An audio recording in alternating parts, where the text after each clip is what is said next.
I never imagined I would be sitting in family court at 32 years old watching a 90-year-old woman sign adoption papers, making me her legal son. My biological family sat in stunned silence behind me, their faces twisted with rage and disbelief. This was Grandmother Eleanor, the woman my entire family had abandoned to die alone in a nursing home after she refused to change her will. While they fought over her money and property like vultures circling a carcass, I had visited her every single week for 2 years. Now she had chosen me as her heir and son, leaving my greedy siblings and parents with nothing but shame and the bitter taste of their own cruelty. The journey to this moment had been filled with betrayal, manipulation, and heartbreak that cut deeper than any physical wound I had ever experienced, but it also led to the most profound love and acceptance I had ever known. My name is Cordell, and this is the story of how losing my biological family led me to find my real mother. 6 months earlier, my life looked completely different. I worked as a physical therapist in Portland, Oregon, helping elderly patients recover from injuries and surgeries. My days were filled with purpose, as I guided stroke victims through their first steps and watched accident survivors regain their independence. I lived in a modest one-bedroom apartment in the Hawthorne district, drove a reliable 2010 Honda Civic, and had built what I considered a fulfilling existence helping others heal. At 32, I had never married and had no children by choice. While my peers were juggling soccer practices and school pickups, I spent my evenings reading medical journals and volunteering at the community center. I found deep satisfaction in my work and never felt the overwhelming urge to procreate that seemed to drive everyone else my age. My life felt complete without the chaos and expense of raising children. My family saw things very differently. My younger brother Jake ran a struggling construction business that hemorrhaged money faster than he could earn it. He constantly borrowed cash from anyone willing to lend, promising repayment that never materialized. My sister Amanda worked part-time at a department store while her husband Derek bounced between jobs like a pinball, never holding steady employment for more than 6 months at a stretch. My parents, Robert and Susan, were retired high school teachers living on fixed incomes that never seemed adequate for their spending habits. They had developed expensive tastes in retirement, taking cruises and buying luxury items they could not afford, then complaining about financial stress while planning their next indulgent purchase. The monthly family dinner at my parents' house in Beaverton had become a ritual of judgment and disappointment. Every first Sunday, we gathered around the same oak table where I had eaten countless childhood meals, but now the atmosphere felt toxic rather than nurturing. The conversations always seemed to circle back to my perceived failures as a family member. On this particular October evening, the autumn rain drummed against the windows as my mother served her famous pot roast. The familiar smell of carrots and potatoes should have brought comfort, but instead it reminded me of how these dinners had become ordeals to endure rather than moments to cherish. My father carved the meat with aggressive precision, while Amanda fed her toddler son Marcus, who flung mashed vegetables across the dining room with gleeful abandon. The conversation started innocently enough with updates about work and weather, but quickly turned to the subject that dominated every recent family gathering, Grandmother Eleanor. She had been living at Sunset Manor nursing home for 8 months after a serious fall in her kitchen that left her with a broken hip and limited mobility. The injury had shattered more than just bones. It had destroyed her independence and forced her into institutional care that she resented with every fiber of her being. Nobody in the family visited Eleanor because she had committed the unforgivable sin of being difficult about her finances. She owned a beautiful 4-bedroom house in the Laurelhurst neighborhood that had appreciated to nearly $400,000 in value. She also had substantial savings from her years as a high school principal and her late husband's pension benefits. The family saw these assets as their inheritance, but Eleanor refused to discuss transferring ownership or liquidating her property to pay for her care. My mother set down her wine glass with a sharp clink and fixed me with the stern expression she had perfected during 30 years of teaching unruly teenagers. "Cordell, we need to talk about your grandmother's situation," she announced as if this were a new topic, rather than the obsession that had consumed every family gathering for months. My father wiped his mouth with his napkin and leaned back in his chair, assuming the authoritative posture he used when delivering pronouncements he expected everyone to accept without question. Since you have no wife or children, you clearly have too much free time and disposable income, he declared with the casual cruelty that had characterized his parenting style throughout my childhood. We have decided that you should contribute $500 every month toward your grandmother's care. The words hit me like a physical blow. I had always been the responsible one, the child who never caused problems or made demands. I had worked my way through college, never asked for financial help, and built a stable career through my own efforts. Now they wanted to punish me for my independence and financial stability by forcing me to subsidize their neglect of Eleanor. Amanda joined the attack with the petulant tone she had used since childhood when she wanted something. "We all have families to support and real expenses," she said, bouncing Marcus on her lap while he smeared food across her shirt. "You just spend money on yourself and your hobbies. It's time you contributed to family responsibilities instead of being selfish." Jake nodded his agreement while cutting another piece of pot roast. His construction business was failing because he consistently underbid projects and hired unreliable workers, but he had never accepted responsibility for his poor business decisions. "Mom and Dad are on fixed incomes, and Amanda and Derek barely make ends meet with the baby," he said, as if his own financial struggles were somehow my fault. "You make good money and have no real obligations. $500 a month is nothing for someone in your position." I felt my temper rising but tried to keep my voice level. "Why don't any of you visit Grandmother Eleanor yourselves?" I asked, though I suspected I already knew the answer. "If you're so concerned about her care, why haven't you been to see her since she moved to the nursing home?" The uncomfortable silence that followed confirmed my suspicions. My mother fidgeted with her napkin while my father's jaw tightened with irritation. Amanda suddenly became very interested in cleaning Marcus's face, and Jake studied his plate as if it contained fascinating secrets. Finally, my father spoke with the cold anger that meant the conversation was over, and his word was final. "Your grandmother is stubborn and ungrateful," he said, his voice carrying the bitterness that had characterized his relationship with Eleanor for as long as I could remember. "She refuses to be reasonable about her finances and has threatened to give everything to charity instead of family. We're pursuing legal guardianship to protect her assets and ensure proper care."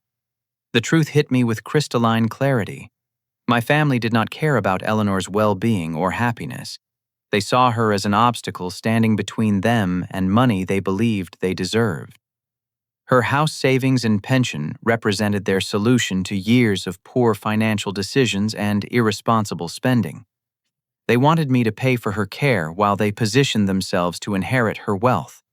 I realized that my grandmother was completely alone, abandoned by the people who should have loved and supported her in her final years. The woman who had raised my father and helped fund his education was being treated like a burden, rather than the family matriarch who deserved respect and care. Her crime was maintaining control over her own assets instead of surrendering them to adult children who had never learned to manage money responsibly. The weight of their cruelty settled over me like a suffocating blanket. I had always known my family was flawed, but seeing them reduce an elderly woman to a financial calculation revealed a level of heartlessness that shocked me. Eleanor was not just my grandmother. She was a human being who had worked hard her entire life and deserved dignity in her golden years. I agreed to visit Eleanor not because I accepted their financial ultimatum, but because abandoning elderly family members violated everything I believed in. Someone needed to show her that she still mattered as a person, not just a source of inheritance. As I drove home through the dark Portland streets, I realized that this decision would change everything about my relationship with my family. I just had no idea how profound those changes would become. Sunset Manor sat on a tree-lined street in southeast Portland, a modern facility that tried to disguise its institutional nature with warm lighting and cheerful artwork. The lobby smelled of disinfectant masked by artificial air fresheners, a combination that immediately reminded visitors they were entering a place where people came to wait for death rather than live full lives. I found Eleanor in the common area sitting alone in a wheelchair near windows that overlooked a small garden. She was smaller than I remembered from family gatherings, her frame diminished by age and injury, but her eyes remained sharp and alert. Her silver hair was perfectly styled despite her circumstances, and she wore a lavender sweater that suggested she still cared about her appearance, even in this sterile environment. She looked up as I approached, her expression immediately suspicious. "Well, well," she said in a voice that carried decades of authority from her years as a high school principal. "Look who finally decided to show up. Let me guess, the family sent you to soften me up about my finances." Her directness caught me off guard. I had expected frailty and gratitude, not this sharp-edged woman who saw through pretense with surgical precision. I pulled up a nearby chair and sat down, meeting her gaze directly. "Actually, they want me to pay $500 a month for your care while they try to get legal control of your assets," I said, deciding that honesty was the only approach that might earn her respect. Eleanor's eyebrows rose slightly, the first crack in her defensive facade. "At least you're honest about it," she said, adjusting the blanket across her lap with hands that trembled slightly from age. "Most people who come here lie about their motivations. They pretend to care while calculating what they might gain from befriending a lonely old woman." Over the next hour, I learned more about Eleanor than I had discovered in 32 years of family gatherings. She had worked as a high school principal for 3 decades, dealing with difficult teenagers and demanding parents while maintaining order through sheer force of personality. She had raised 4 children largely alone after her husband died of a heart attack when he was only 45, working double shifts to put them through college and help them establish their adult lives. She described her late husband Walter as the love of her life, a gentle man who taught mathematics and coached the high school chess club.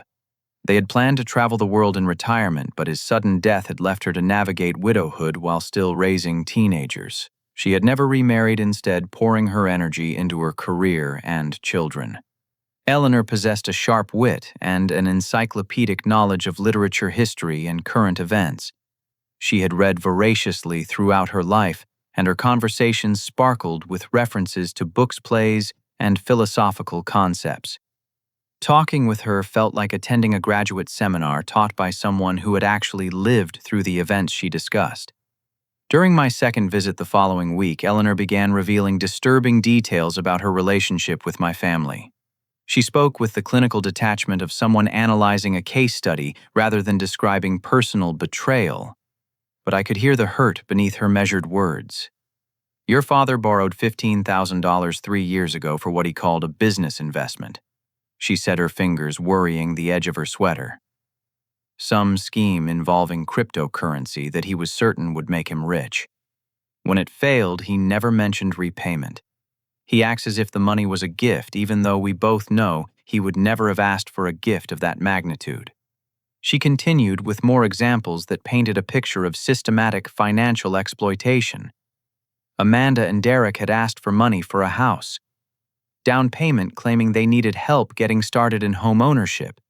Instead, they had used the $12,000 for a vacation to Hawaii, posting photos on social media, while Eleanor struggled with increased expenses from her husband's medical bills before his death. Jake had convinced Eleanor to co-sign a loan for construction equipment, promising that his business success would benefit the entire family. When he defaulted on the payments, Eleanor's credit score suffered damage that took years to repair. She had been forced to pay the remaining balance to protect her financial standing, money that Jake had never attempted to repay. But the most shocking revelation came during my third visit, when Eleanor dropped a bombshell that recontextualized everything I thought I knew about my family history. We were sitting in the facility's small library, surrounded by donated books and the quiet conversations of other residents, when she suddenly looked directly at me with an expression of profound sadness. "There's something you need to know about your father," she said, her voice dropping to nearly a whisper. "Robert is not my biological son. 53 years ago, my husband Walter and I adopted him from a teenage mother who couldn't care for him. We raised him as our own child, never treating him differently from our biological children. But Robert has always resented the fact that he was adopted. The words hit me like a thunderbolt. I stared at Eleanor, searching her face for any sign that she was confused or mistaken, but her eyes remained clear and focused. She reached into her purse and withdrew a faded photograph showing a much younger version of herself and a man I assumed was Walter, holding a baby in a hospital room. Robert's biological mother was a 16-year-old girl named Patricia, who worked as a waitress at Murphy's Diner. Eleanor continued, her voice heavy with memory.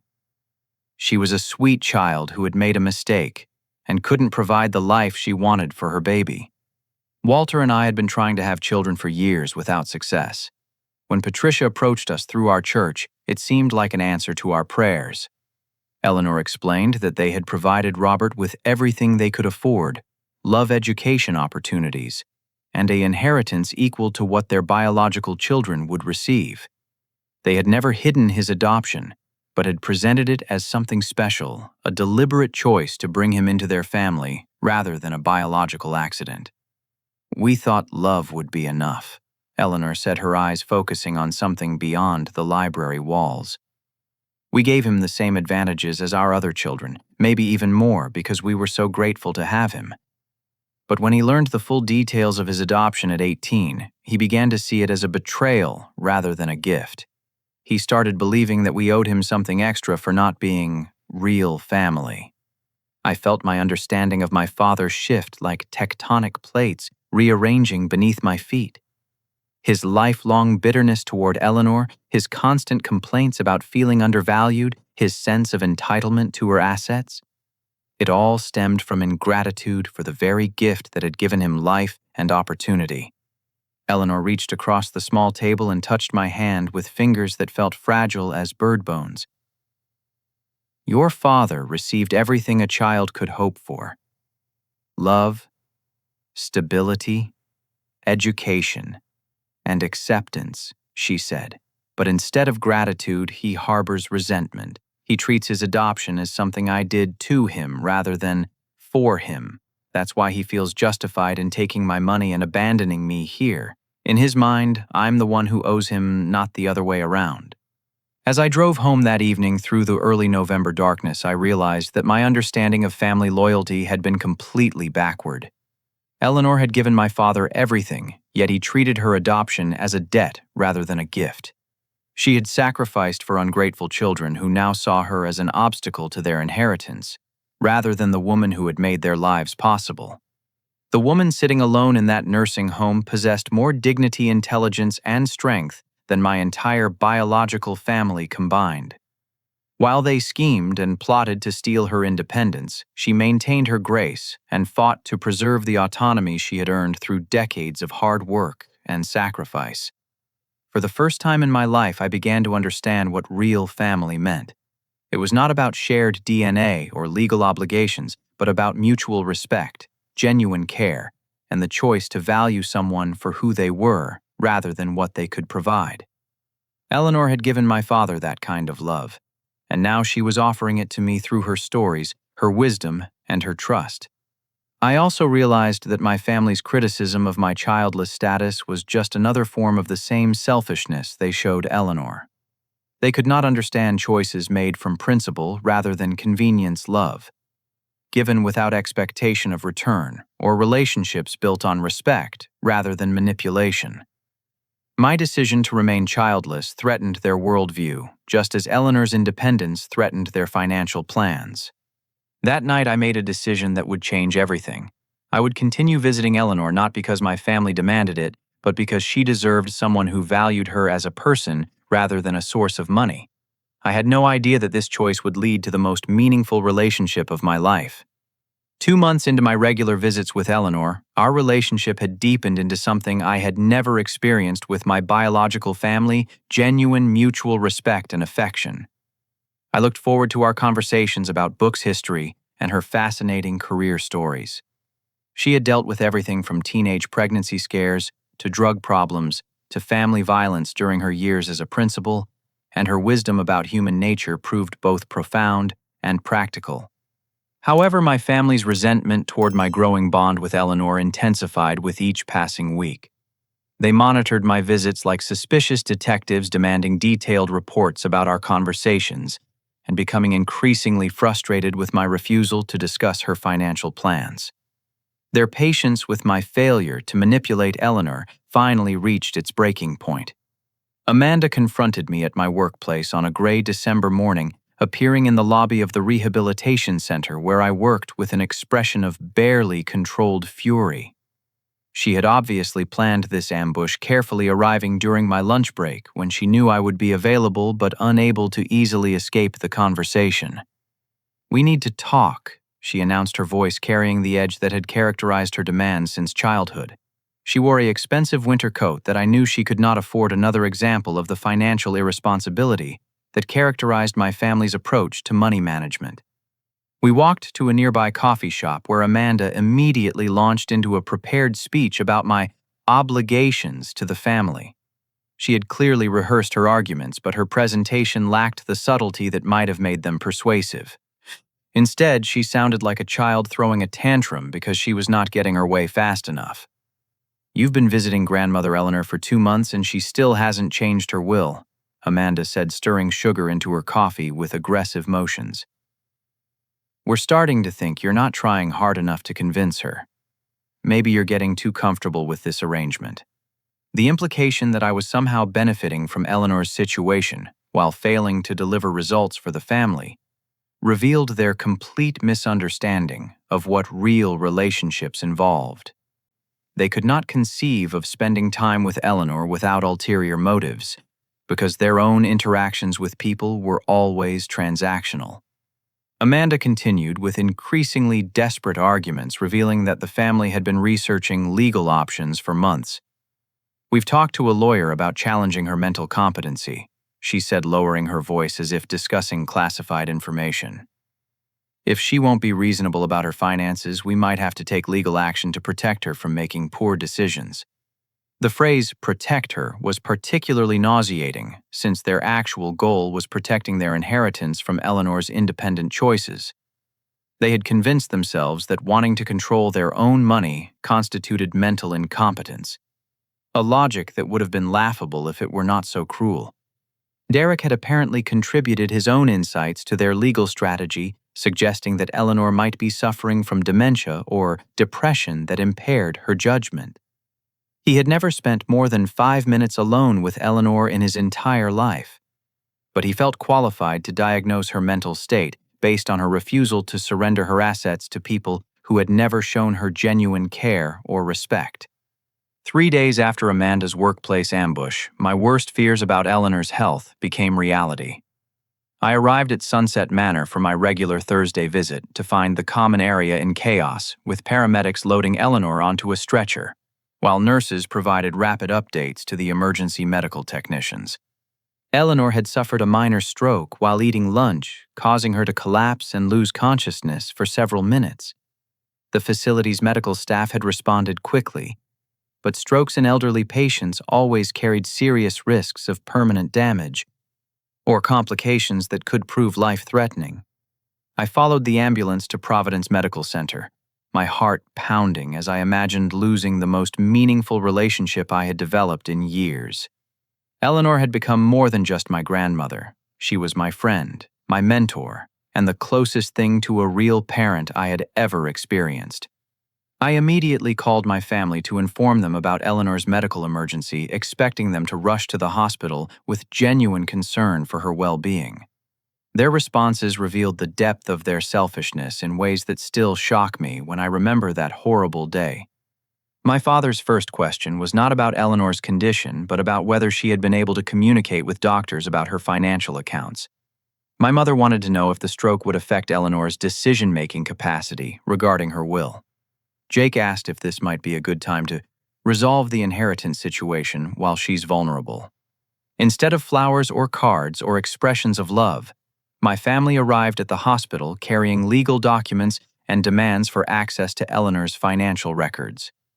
They saw her stroke not as a medical emergency requiring compassion, but as an opportunity to advance their inheritance agenda while she was physically and emotionally weakened. Robert showed up at the intensive care unit with a briefcase containing power of attorney forms that he wanted Eleanor to sign, just in case something happens. Amanda brought paperwork from their attorney, hoping to convince Eleanor to establish a trust that would give the family control over her assets. Derek carried a folder of nursing home brochures for better facilities that would require selling Eleanor's house to afford. The most heartbreaking moment came when Jake, standing beside Eleanor's hospital bed while she was connected to monitors and IV lines, actually suggested that maybe it would be better if she doesn't recover fully since she's old anyway, and this would solve everyone's problems. I watched in horror as my family revealed their true nature. Eleanor's stroke was not a tragedy to them, but an inconvenience that threatened their timeline for accessing her money. They were willing to exploit her medical vulnerability and emotional distress to pressure her into surrendering the independence she had fought so hard to maintain. Eleanor's doctor, a compassionate woman named Dr. Martinez, provided updates that offered both hope and concern. The stroke had been relatively minor with no major brain damage, but Eleanor's recovery would depend heavily on emotional support and stress reduction. Dr. Martinez specifically warned that family conflict and financial pressure could severely impede healing or trigger additional medical episodes.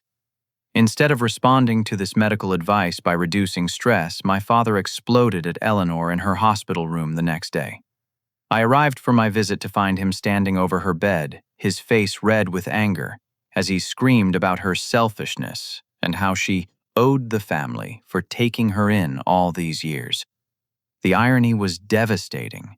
He had completely reversed the adoption narrative, claiming that she was the burden they had supported, rather than acknowledging that she had rescued him from uncertain circumstances and provided him with every advantage possible. His ingratitude had morphed into a twisted sense of victimhood that allowed him to justify treating his adoptive mother with cruelty. Eleanor lay in that hospital bed, weakened by stroke and surrounded by machines, while her adopted son screamed at her for refusing to surrender her life savings to people who had abandoned her in her hour of greatest need. The scene crystallized everything wrong with my family's values and priorities. That evening, as I sat beside Eleanor's bed, holding her hand while she slept, I realized that my family was willing to risk her life for money. Their treatment of me for being childless had been preparation for this ultimate betrayal. The abandonment of an elderly woman whose only crime was wanting to maintain dignity and independence in her final years. I also understood that I could no longer remain neutral in this conflict. Eleanor needed someone to protect her from the family that should have been her greatest source of support and love.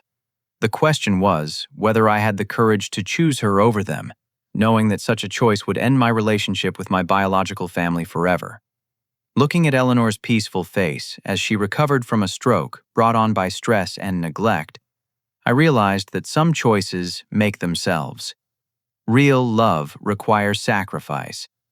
And sometimes the greatest sacrifice is giving up relationships that were never based on genuine care in the first place.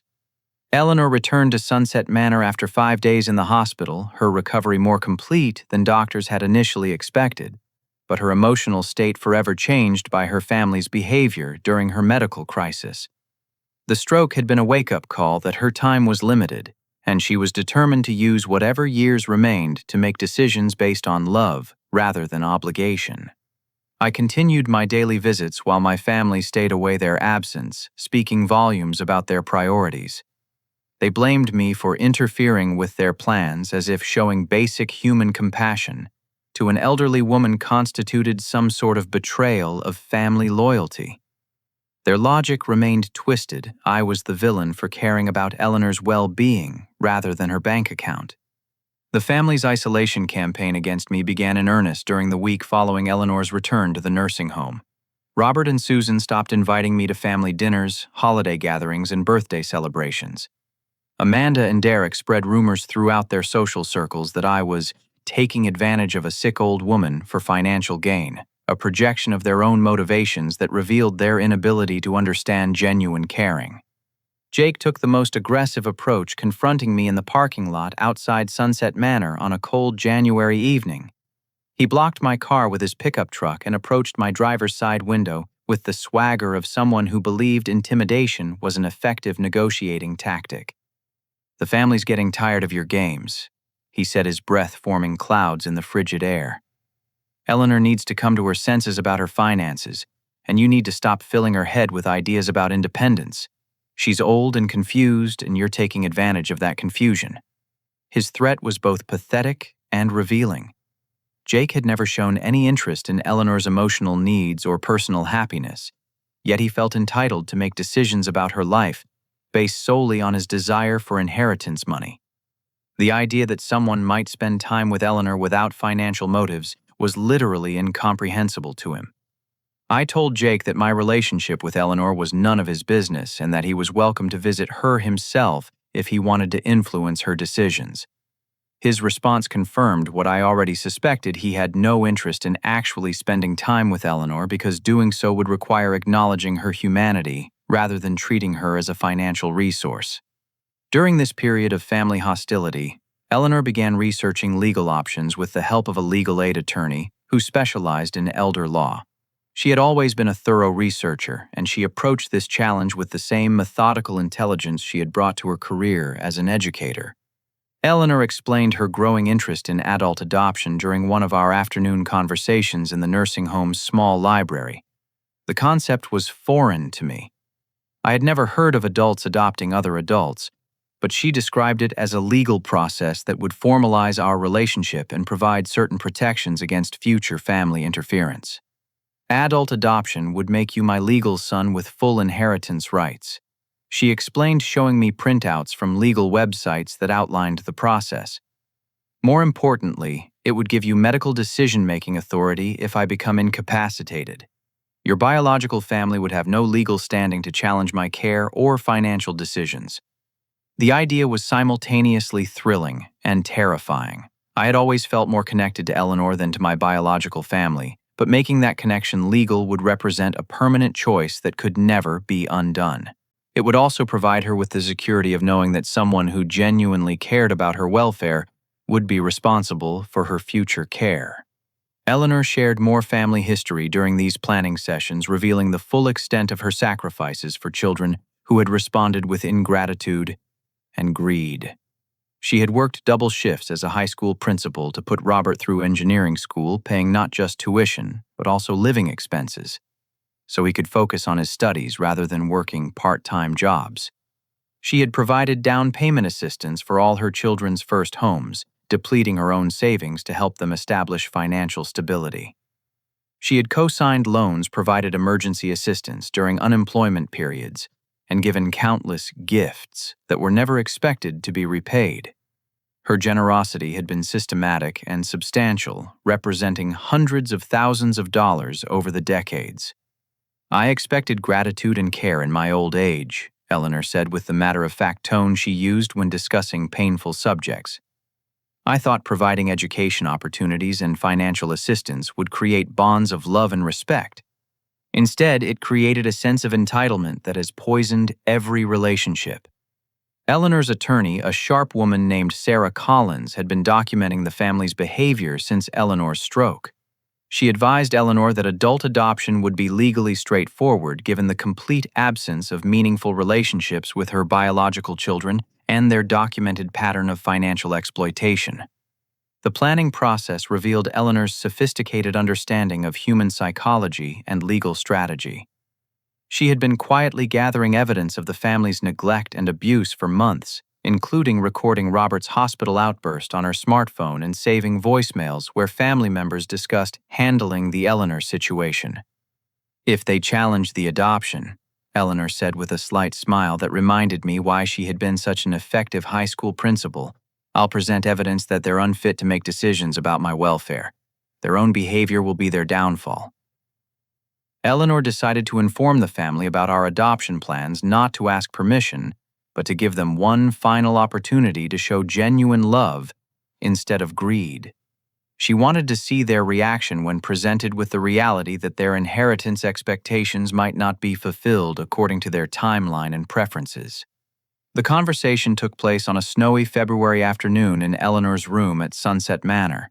I sat beside her bed while she made phone calls to Robert, Amanda, and Jake requesting that they attend a family meeting the following weekend. She told them she had important news about her future arrangements that would affect everyone. Their immediate assumption was that she had finally agreed to surrender control of her finances, and their excited responses revealed how completely they misunderstood the woman they were dealing with. Eleanor had spent decades managing difficult people as a high school principal, and she knew exactly how to manipulate expectations to reveal true motivations. As we prepared for what would become the most dramatic confrontation of my life, I felt both terrified and hopeful. This decision would permanently separate me from my biological family, but give me the loving parent relationship I had always wanted. Eleanor was offering me not just inheritance rights, but the deeper gift of being chosen by someone who valued my character, rather than tolerating my existence.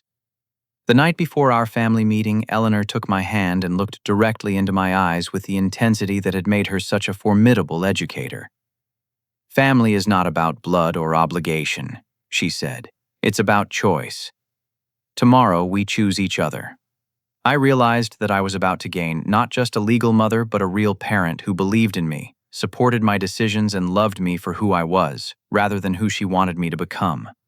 After 32 years of feeling like a disappointment to my biological family, I was finally going to experience what unconditional love actually meant. The family meeting that would change everything took place in Sunset Manor's conference room on a gray Saturday morning in February. Eleanor had arranged for the facility to provide the space ostensibly for a family discussion about care arrangements, but I knew she had chosen this location strategically. The nursing home staff could serve as witnesses to whatever transpired, and the institutional setting would remind everyone of Eleanor's current vulnerability. My biological family arrived with barely concealed excitement, convinced that Eleanor had finally agreed to surrender control of her finances. Robert carried a leather briefcase that undoubtedly contained legal documents he hoped she would sign. Amanda had dressed more formally than usual, as if attending a business meeting rather than visiting her grandmother. Jake and Derek flanked them like bodyguards, their postures suggesting they were prepared for resistance. Eleanor sat in her wheelchair at the head of the conference table, wearing her best dress and the pearl necklace her late husband had given her for their 25th wedding anniversary. Despite her physical frailty, she radiated the authority that had made her legendary among students and faculty during her career as a high school principal. Her attorney, Sarah Collins, sat quietly in the corner, ostensibly taking notes but actually recording everything on her smartphone. Eleanor began with characteristic directness, cutting through any pretense about the purpose of this gathering. "I've asked you here to announce my decision regarding my future care and financial arrangements," she said, her voice carrying across the room with surprising strength. "I have decided to legally adopt Cordell as my son." The silence that followed was so complete, I could hear the heating system cycling and distant conversations from the nursing home's common areas. My family stared at Eleanor as if she had announced her intention to join a circus or travel to Mars. The concept of adult adoption was so foreign to their thinking that they needed several moments to process what she had actually said. Robert was the first to find his voice, and when he did, the rage that erupted was unlike anything I had ever witnessed. "You cannot be serious," he screamed, his face turning red as he stood up so quickly his chair fell backward. "You're talking about betraying your real family for someone who isn't even blood-related." The irony of his outburst was staggering. Robert himself was adopted, yet he was condemning Eleanor for choosing to adopt someone else. His complete lack of self-awareness revealed the depth of his narcissism and entitlement. He could not see that Eleanor was offering me the same gift she had given him 53 years earlier. Amanda's reaction was more calculating, but equally vicious. "You're obviously not thinking clearly," she said with the patronizing tone she used when trying to manipulate people into compliance. "Cordell has been brainwashing you while you're vulnerable. This is elder abuse, and we won't let him take advantage of your confusion." Derek immediately began discussing legal challenges as if Eleanor were not sitting directly in front of him. "We can get this reversed," he told Robert. No court will allow someone to manipulate a sick old woman into changing her will. We have grounds for a competency challenge. Jake's response was the most disturbing because it revealed the family's complete dehumanization of Eleanor. He stood over her wheelchair in a physically intimidating posture and demanded that she stop this nonsense immediately. His tone suggested he was addressing a misbehaving child rather than the woman who had helped raise him and fund his education. Eleanor listened to their outbursts with the calm expression she had perfected during decades of dealing with unruly teenagers and demanding parents. When their initial rage subsided, she began revealing information that transformed the meeting from a family discussion into a legal reckoning. "I should mention that I've been documenting our family interactions for several months," Eleanor said, removing her smartphone from her purse and setting it on the table. "This conversation is being recorded, as were your visits to my hospital room and your various discussions about my finances." She played a brief excerpt of Robert's hospital outburst, where his voice could be clearly heard screaming about how Eleanor owed the family and should be grateful for being taken in. The sound of his cruelty echoing through the conference room created a moment of shocked silence that revealed how completely unacceptable his behavior had been. But Eleanor was not finished with her revelations. "I should also mention that I've discovered some interesting information about your financial activities over the past few years," she continued with the methodical precision of a prosecutor presenting evidence. "Your various loans, gifts, and business arrangements with me total approximately $25,000 in unpaid debts." She had clearly researched every transaction, creating a comprehensive record of their systematic exploitation of her generosity. The business investment that Robert had requested, Amanda's house down payment that funded a vacation, Jake's defaulted equipment loan. She had documentation for everything, including evidence that they had never intended to repay money they claimed to need for legitimate purposes. Desperate to stop the adoption and regain control of the situation, Robert played what he believed was his nuclear option. "Since you're obviously not thinking clearly, I've contacted Adult Protective Services," he announced with the smug confidence of someone revealing a winning hand in poker. "I've filed a formal complaint alleging that Cordell has been financially exploiting you and manipulating your decisions." He had clearly expected this revelation to intimidate Eleanor and force me to abandon our adoption plans. Instead, it triggered the most devastating counterattack I have ever witnessed. Eleanor's attorney stood up from her corner chair and addressed the family directly for the first time. "Mrs. Henderson asked me to attend this meeting because she anticipated exactly this scenario," Sarah Collins said, opening her briefcase and removing a thick folder. "We've been preparing for potential Adult Protective Services involvement for weeks." The attorney explained that Eleanor had contacted APS herself, reporting her biological family for elder abuse and financial exploitation.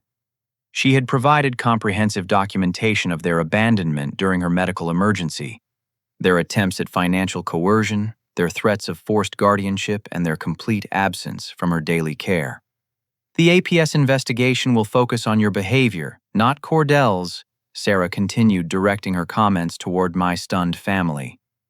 "Eleanor has documentation proving that Cordell has never asked for money, never discussed inheritance, and has only provided emotional support and companionship. Meanwhile, you have a clearly established pattern of financial exploitation and emotional abuse." Eleanor's final bombshell was delivered with the quiet satisfaction of someone who had planned every detail of this moment. "I should also mention that I've already changed my will," she said, watching their faces as this information sank in. "Cordell is now my primary beneficiary, effective immediately. The adult adoption will simply formalize what has already been legally established." The family's reaction was immediate and catastrophic. Robert began screaming about lawsuits and legal challenges, his voice becoming so loud that nursing home staff appeared in the doorway to check on the situation. Amanda started crying, though whether from grief or rage was impossible to determine. Jake and Derek began arguing about attorneys and legal costs as if Eleanor were not present to hear their planning. I sat in stunned silence, watching my biological family destroy themselves through their own greed and cruelty. Eleanor had given them every opportunity to show love, compassion, and genuine concern for her welfare. Instead, they had revealed the depths of their selfishness and their complete inability to value relationships over money. As the meeting dissolved into chaos and threats, I realized that Eleanor had not just outmaneuvered my family, she had given them enough rope to hang themselves. Their own behavior had provided all the evidence needed to prove their unfitness as caregivers or decision-makers. They had chosen greed over love, and now they would face the consequences of that choice. Eleanor reached across the table and took my hand, her fingers surprisingly strong despite her age. "Welcome to the family," she said with a smile that contained both triumph and genuine warmth. "Now, let's go home and plan our future together." 3 weeks after the catastrophic family meeting, Adult Protective Services completed their investigation with conclusions that vindicated Eleanor's decision and devastated my biological family's legal strategy. The APS report found no evidence of abuse or manipulation by me, but substantial documentation of financial exploitation and emotional neglect by Robert, Amanda, Jake, and Derek. The investigation had been thorough and professional, involving interviews with nursing home staff, review of medical records, examination of financial transactions, and assessment of Eleanor's mental capacity. Eleanor had cooperated fully, providing recordings, documents, and testimony that painted a clear picture of systematic abuse by people who should have been her primary support system. The adult adoption hearing took place on a surprisingly warm March morning at the Multnomah County Courthouse. Eleanor arrived in her best dress, accompanied by her attorney and several nursing home staff members who had volunteered to serve as character witnesses. The courthouse hallway felt like a battleground, with my biological family clustered on one side, while Eleanor and I prepared for what we hoped would be the final legal confrontation. Judge Patricia Williams presided over the hearing with the no-nonsense efficiency of someone who had seen every form of family dysfunction imaginable. She reviewed Eleanor's psychological evaluation, which confirmed her mental competency and decision-making capacity. She examined medical records proving that her stroke had caused no cognitive impairment. She studied financial documents showing my complete absence from Eleanor's monetary affairs. Robert and Amanda had hired an attorney to contest the adoption, spending money they could not afford on legal fees that would ultimately prove wasted. Their lawyer argued that adult adoption was being misused to circumvent natural inheritance rights, and that blood relatives should have priority in family decision-making. The family's testimony during the hearing revealed the extent of their entitlement and self-deception. Robert claimed that he had sacrificed to care for Eleanor over the years, conveniently forgetting that his care had consisted primarily of borrowing money and avoiding visits. Amanda testified that she deserved inheritance consideration because she had always planned to care for Eleanor in her old age, despite never visiting the nursing home or offering assistance during medical emergencies. Jake's testimony proved particularly damaging to their case when he admitted under oath that he had defaulted on the loan Eleanor co-signed, showing his complete disregard for her financial welfare. Derek revealed that he had researched the value of Eleanor's house and calculated potential inheritance distributions, proving that money rather than love motivated his interest in her affairs.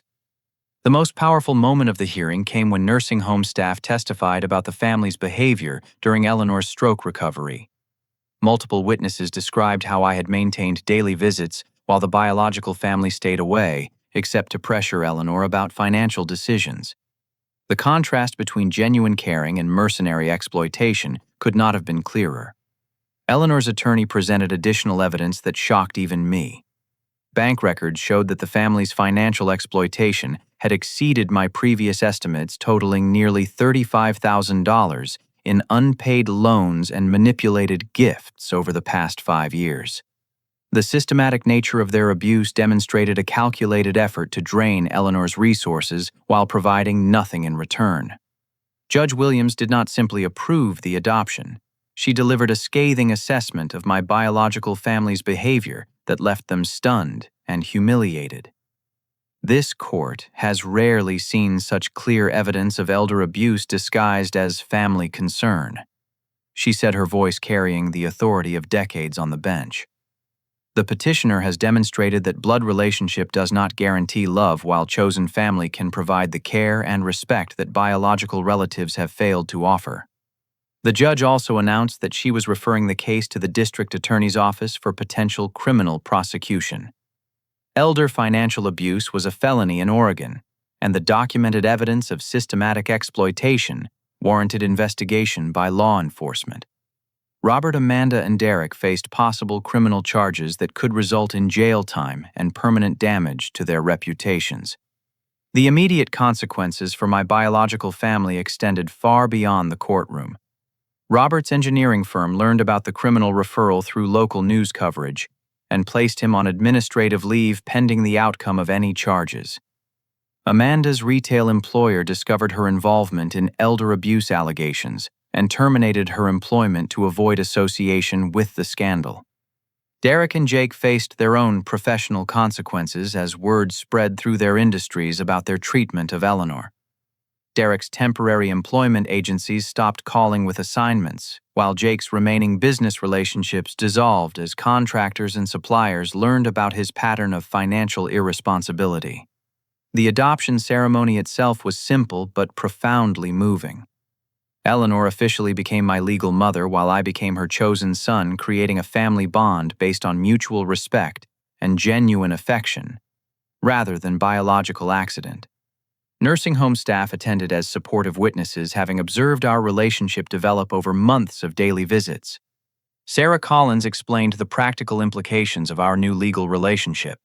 I now had authority to make medical decisions if Eleanor became incapacitated, protecting her from future family interference. I was her primary beneficiary and medical proxy, ensuring that her care would be guided by someone who valued her welfare over her wealth. Eleanor's house savings and other assets were now legally protected from family challenges.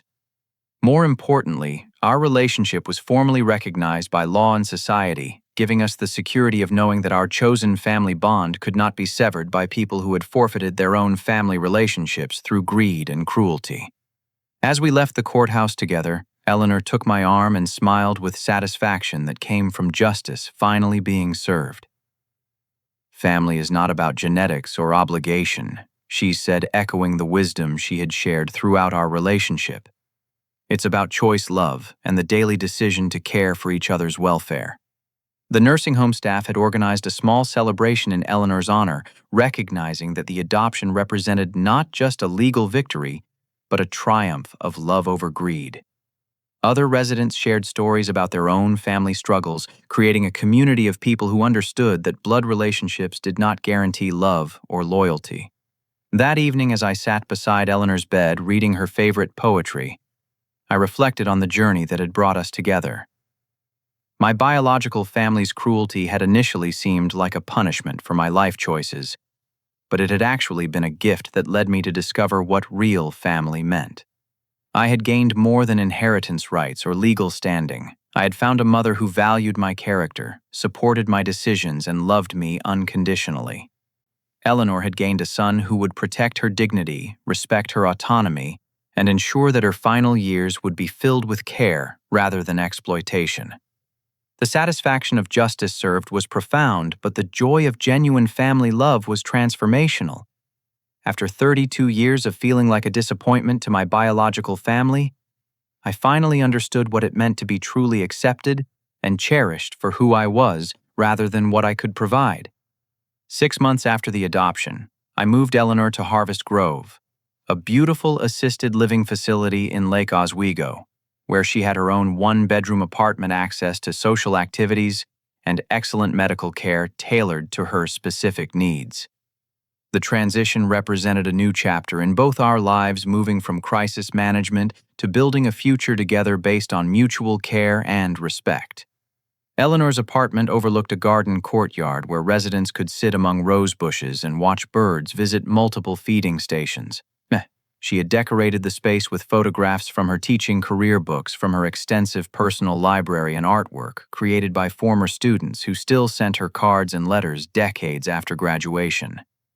The environment felt warm and personal rather than institutional.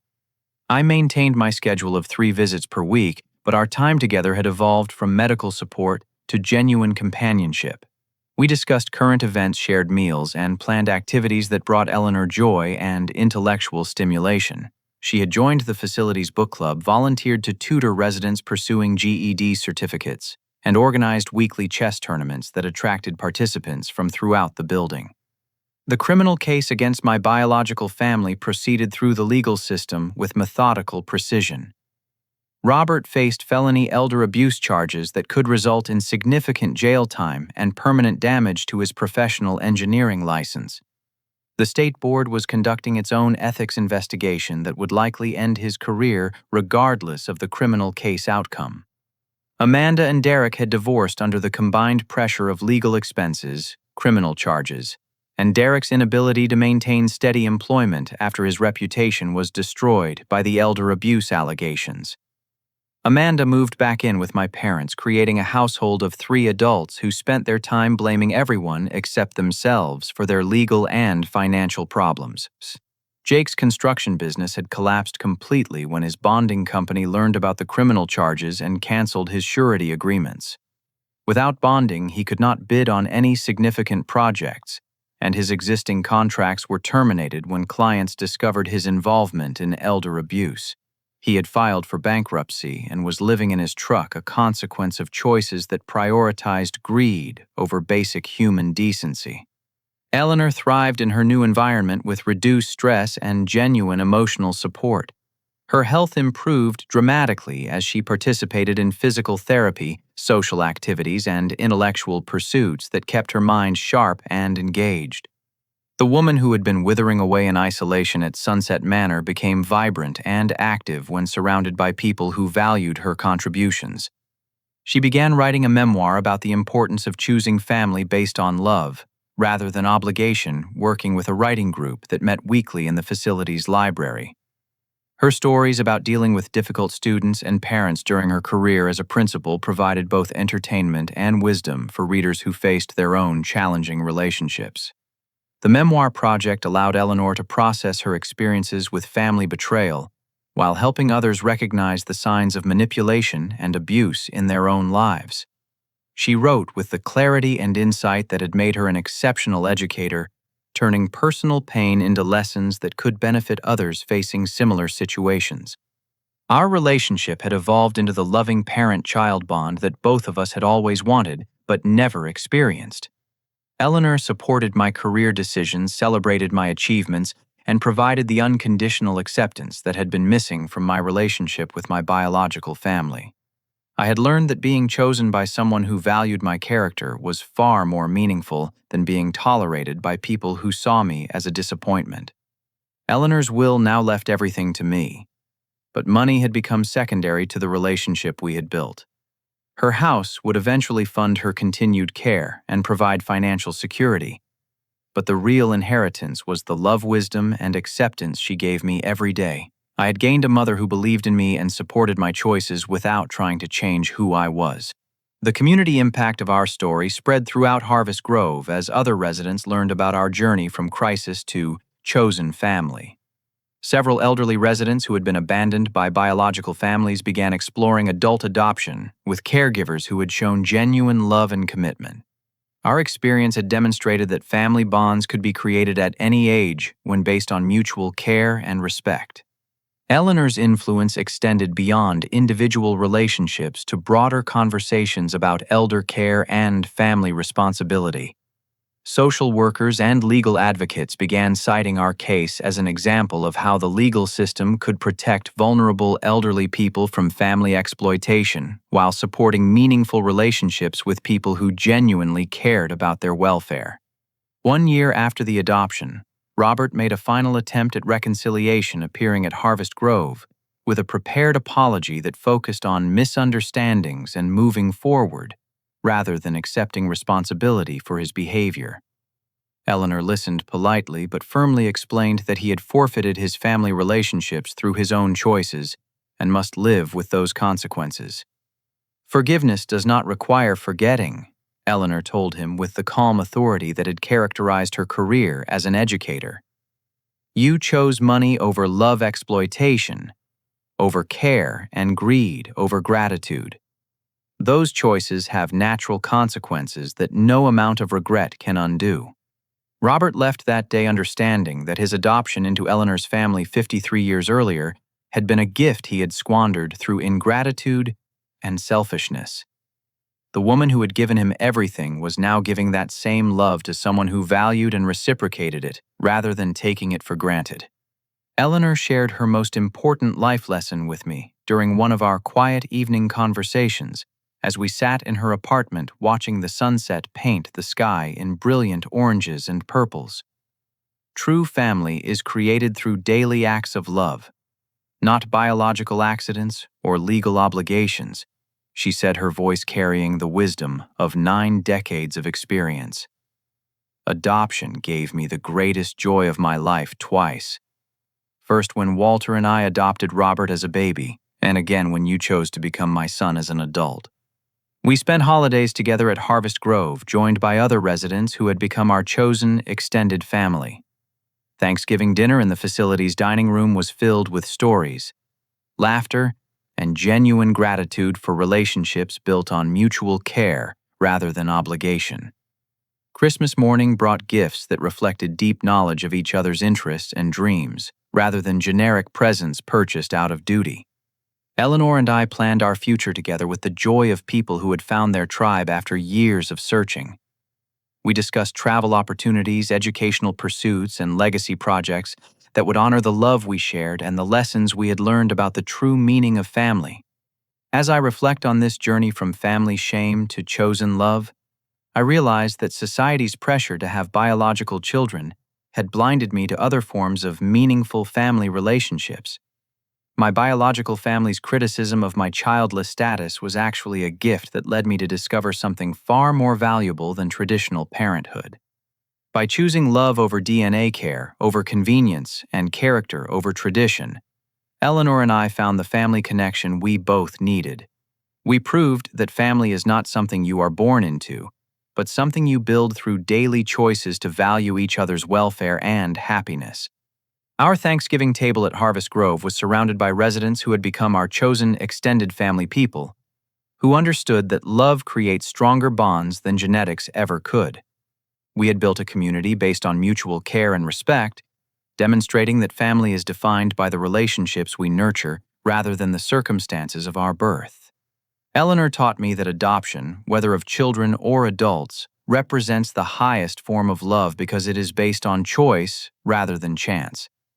The families we choose often provide deeper connections than those we inherit, and the love we give freely creates stronger bonds than obligations imposed by society or tradition. What do you think defines real family? The DNA we share or the love we choose to give? Have you ever experienced the kind of unconditional acceptance that Eleanor and I found together? I would love to hear your thoughts in the comments below about what family means to you and how you've built meaningful relationships based on choice rather than obligation. If this story touched your heart or reminded you of your own family journey, please like this video to help others discover the power of chosen family. Subscribe to hear more stories about finding love and acceptance in unexpected places, and share this video with anyone who might need to hear that family is something we create through love rather than inherit through genetics. Thank you for joining me on this journey from betrayal to belonging. May you find the family connections that celebrate who you are rather than trying to change who you become. Until next time, remember that the best families are built on choice, nurtured by daily acts of love, and strengthened by the decision to value each other's happiness above all else.